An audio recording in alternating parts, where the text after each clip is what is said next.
La sueur ruisselait sur le visage enflammé de Fatou, dont les soubresauts devenaient de plus en plus rapprochés et de plus en plus violents. Il lui avait demandé de se dénuder. Elle s'était exécutée sans dire un mot. Il lui avait d'abord effleuré les seins avant de s'affairer sur une partie encore plus intime de son anatomie. Il lui avait coupé la peau en plusieurs endroits, il lui avait arraché quelques poils pubiens, elle n'avait pas bronché. Il avait mélangé le sang et les poils. Elle avait répété ces paroles sous le regard toujours bienveillant de sa tante, sa madame, qu'elle appellerait désormais Mama. Au Nigeria, pour Fatou et les autres, l'exploitation sexuelle commence souvent par cette cérémonie rituelle dite du juju. Dans un faubourg de Benin City, un sorcier a fait jurer à Fatou qu'elle obéirait à sa mama, à sa marraine, qu'elle ne révélerait jamais son identité et qu'elle rembourserait sa dette. Faute de respecter son serment, le mauvais sort s'abattrait sur elle, et ce serait soit la mort, soit la folie. Pour la tante de Fatou, ce rituel magique n'est qu'une garantie supplémentaire. Fatou ne risque pas de se rebeller ou de s'enfuir. Les détails de son voyage en France ont été réglés en accord avec ses parents, à l'exception peut-être de la nature exacte de son activité.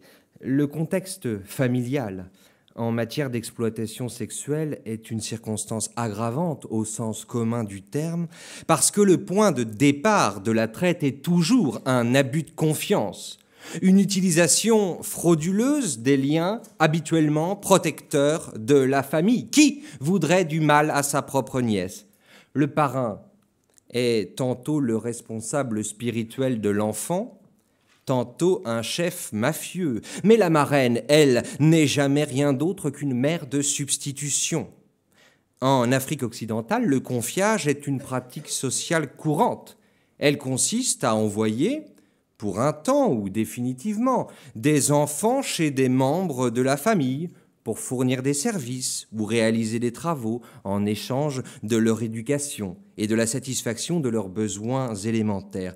Fatou se doutait peut-être qu'en France, elle ne serait pas étudiante ou gouvernante, mais après avoir écouté religieusement sa bonimenteuse de tante, elle lui a laissé le bénéfice du doute. En famille, tout se sait, mais rien ne se dit.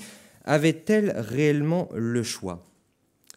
Le contexte familial de l'exploitation sexuelle rend l'emprise du proxénète absolue, particulièrement chez les mineurs. L'emprise s'accentue encore par l'éloignement des victimes de leur pays d'origine. Les Nigérianes constituent l'une des nationalités les plus représentées sur les trottoirs français. Comme leurs aïeux lors de la traite négrière, elles ont été exploitées d'abord à Bordeaux et à Nantes avant d'investir Paris et Lyon. Les réseaux nigérians irriguent désormais toutes les villes de province. Pour Fatou, ce sera d'abord Bordeaux. Quelques mois plus tard, sa mama la sentira de plus en plus récalcitrante.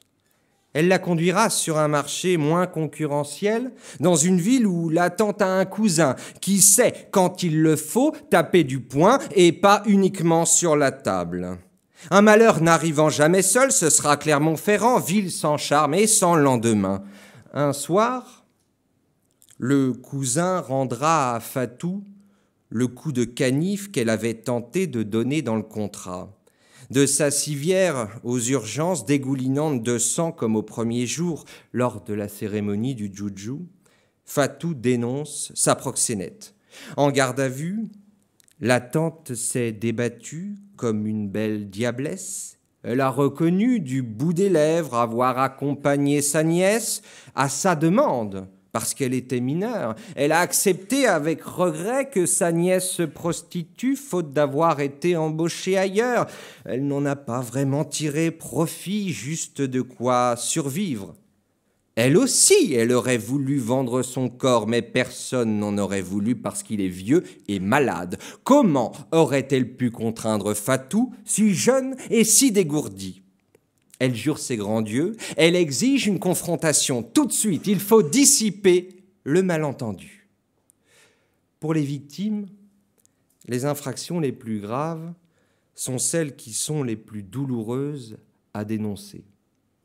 En décidant de ne plus laver son linge sale en famille, Fatou accepte l'idée de renoncer à la première forme de socialisation, la cellule familiale. Peut-on rentrer au pays sans avoir respecté l'engagement d'aider financièrement ses parents? Peut-on annoncer à ses proches qu'ils ne pourront plus se soigner, ni poursuivre leurs études, ni faire tourner leur commerce? Peut-on revenir dans sa famille quand on a fait emprisonner sa tante? La dénonciation d'un membre de sa famille constitue un acte moralement peu acceptable, et ce dans toutes les sociétés humaines. 2500 ans après Antigone, le droit naturel supplante toujours le droit positif en matière familiale. En droit pénal français, par exemple, les proches de l'auteur d'un crime sont exonérés de leur obligation de dénonciation. Pour Fatou s'ajoute la loi divine, qui pour le moment ne provoque chez elle que de terribles maux de tête. Mais à terme, c'est certain, ce sera la mort ou la folie ou la mort. De son côté, la justice pénale pratique la magie blanche, en transformant toutes les souffrances des victimes en dommages et intérêts. Pour peu qu'elle parvienne à récupérer cet argent, Fatou l'investira dans de longues séances de désenvoûtement chez le meilleur marabout de France. La proposition de loi contre le système prostitutionnel prévoit diverses mesures destinées à faciliter le parcours de sortie de la prostitution. Ce n'est qu'au regard de l'efficacité de ces dispositions que Fatou aura la certitude ou non d'avoir fait le bon choix. Des papiers, un logement, une formation, un travail lui permettront peut-être de ne pas exiger un retour sur investissement en prostituant à son tour ses nièces. Au Nigeria, Sandra Ajebor, première femme mécanicienne, que tout le pays surnomme Lady Mechanics, propose à des centaines de prostituées de sortir les mains du cambouis de l'humanité en leur apprenant son métier. Elle les éloigne des proxénètes, qui roulent des mécaniques sur les trottoirs et maquillent leurs filles comme des voitures volées. Elle leur enseigne la mécanique des fluides et leur apprend à contrôler l'essence. De cette manière, Fatou et les autres conduiront leur existence comme elles l'entendent, en laissant loin derrière les images dégradantes de leur brève sortie de route.